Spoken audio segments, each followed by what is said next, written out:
I'm Mike Parsons, and I'm running for the Alabama State, the Supreme Court. I said state senate. Flashback to 20 years ago. The reason I think that you should vote for me is I'm more like you than my opponent.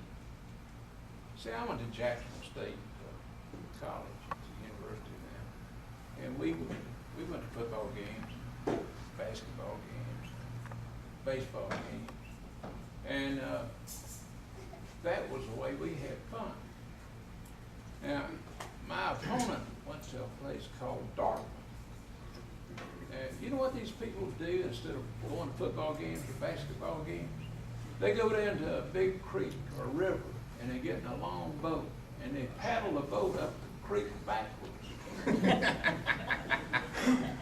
And they're so slow about learning how to do it, they have to put a man up in the front of the boat with a megaphone saying row, row, row, because apparently they can't remember. Or they get it out of sequence and go in circles. But now, which one are you more like? Football, baseball, basketball, or rowing a boat backwards up a creek? Football. In football, well, we got the most important ball, no question. I've been a circuit judge for 12 years. Every morning when I get up and go to work, I say to myself, today I'm going to be good to good people and bad to bad people and let the lawyers take care of themselves.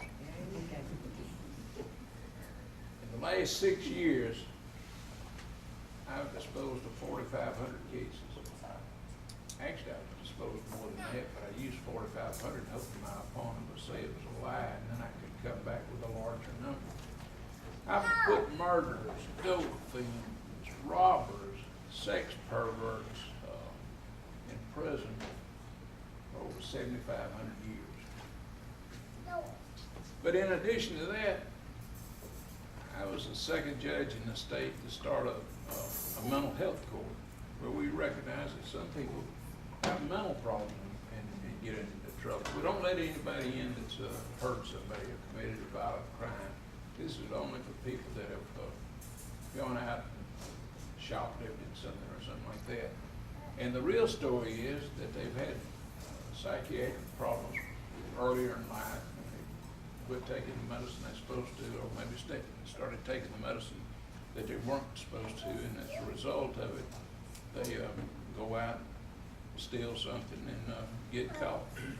Well, we have a team of social workers and a psychiatrist that comes out once a week, and if a person fits the criteria for a mental health court, they are allowed to enter a plea of guilty to a felony, and then they go into the program, and social workers and psychiatrists work with them to get their medicine regulated, and we turn people around and keep them from going to prison and put them out working, paying taxes, and help paying to keep other people in prison.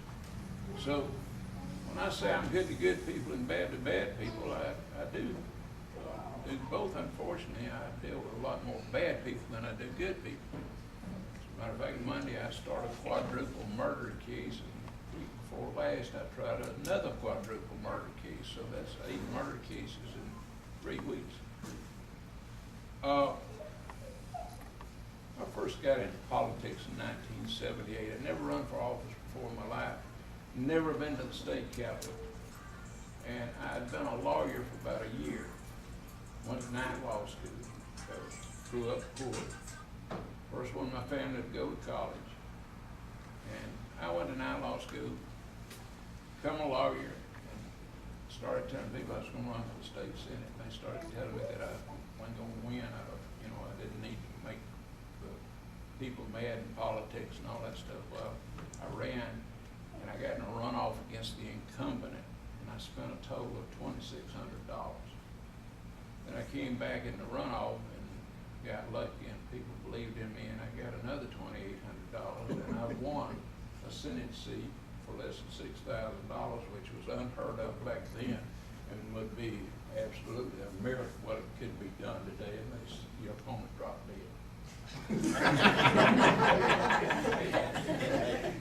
As I said, I'd never been in the Capitol before. I never met a lobbyist until after I got elected. We'd gone to Montgomery one time in the 9th grade, and we got down there, and they said you could go to the Capitol or the zoo, and I picked the zoo. I didn't know the real funny animals were up at the Capitol. But I managed to serve 16 years in the state Senate, and I was never indicted. I never wore a wire. I never talked to anybody that wore a wire, I don't reckon. They would come and see me and want me to snitch off everybody I knew, but I learned real quick. The least you know, the better off. You get out of them interviews real quick if you just say, I don't know anything about that. After that, after I had probably antagonized more than half the legislature by suing them on things like illegal appropriations they made and stuff like that. I knew I was in trouble with my colleagues when I'd go into a room and they'd all be talking, and when I'd walk in the door, they'd shut up. What could they have been talking about that they quit talking when I walked? Oh, wait a minute, it had to be me. So anyway, they finally wised up and drew a district line that they knew I couldn't get reelected, and I was ready to go anyway. I felt like I'd worn out my welcome. 4 years later, I ran for circuit judge in Jefferson County. At that time, I was told that a Democrat could no longer win a circuit judgeship in Jefferson County. I ended up, I think there was one person that got more votes than me in Jefferson County. I ran second to all of them were running. But I started talking to some coal miners one day, and they said, what are you going to do this next election cycle? I said, nothing. I said, you know, I can get more money retired than I can working. I'd be sort of crazy sitting up here in judgment of people when I can't make good decisions for myself. If I work and make less money than I could make for not working. So they said, well, you've been too good to us. We like you. We want you to stay there. If you'll run, we'll do everything in our ability to help you get elected. Because you've always been our friend and been even-handed with us. So I started telling people I was going to run for the Supreme Court, and like I hadn't heard it enough in my life. People said, you can't get elected. And there's still people that believe that today, but I'll tell you some people that don't believe it. Tom Woodall, Justice on the Supreme Court, don't believe it because he gave me $5,000. And by the way, he's a Republican. I read that. And Champ Wines don't believe it because he gave me $1,000, and he's a Republican. And Ann Bedsole, I don't know if any of y'all remember her. She was a real champion for women's rights in the state Senate when I was there. Ran into her at Mobile a week or two ago, and she gave me $1,000 and told me that she'd take my cards in her purse everywhere she went. So, you know, I don't have a lot of TV ads going for me. I won't have a lot of TV ads going for me when this is over with.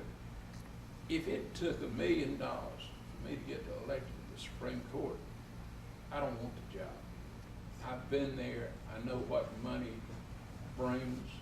I know that when you take money to run ads and do everything you got to do to get elected, if you're spending that kind of money, then when you get there, you can't do anything you want.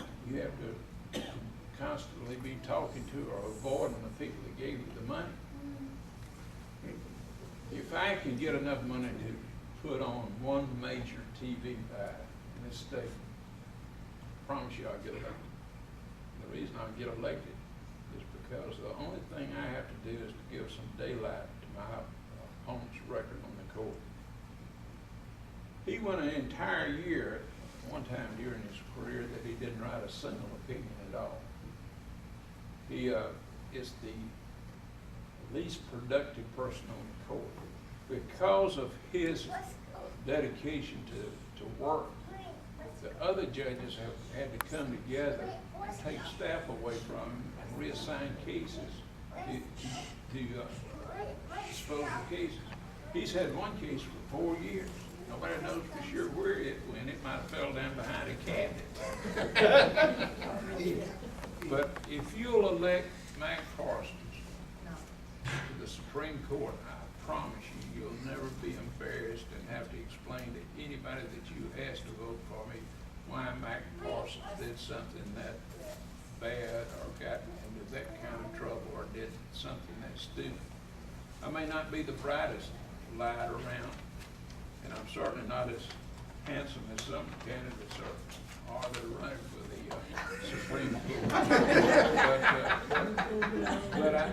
It's again, I remind you, I ain't got time to tell you the entire story, but I know what it's like living in a house without running water. And I know what it's like to be poor, and being poor just ain't all not having money. It's a culture that you really have to work hard to break your way out of. Nobody in your family ever went to college, then there's nobody there to tell you, you gotta apply, you gotta get your transcript, you gotta do all of these things that we take for granted. I do now because, I forget what it was like when I didn't know how to do it. So on election day and before election day, tell somebody you're around, pick out a good Republican and tell them you met a man that came to the Democrat club down here that took a county committee meeting in search of Democrat votes. He said he already had enough Republican votes to win. He needed to get the support of some good Democrats, and he carried the day. Thank you for letting me be here tonight. God bless you.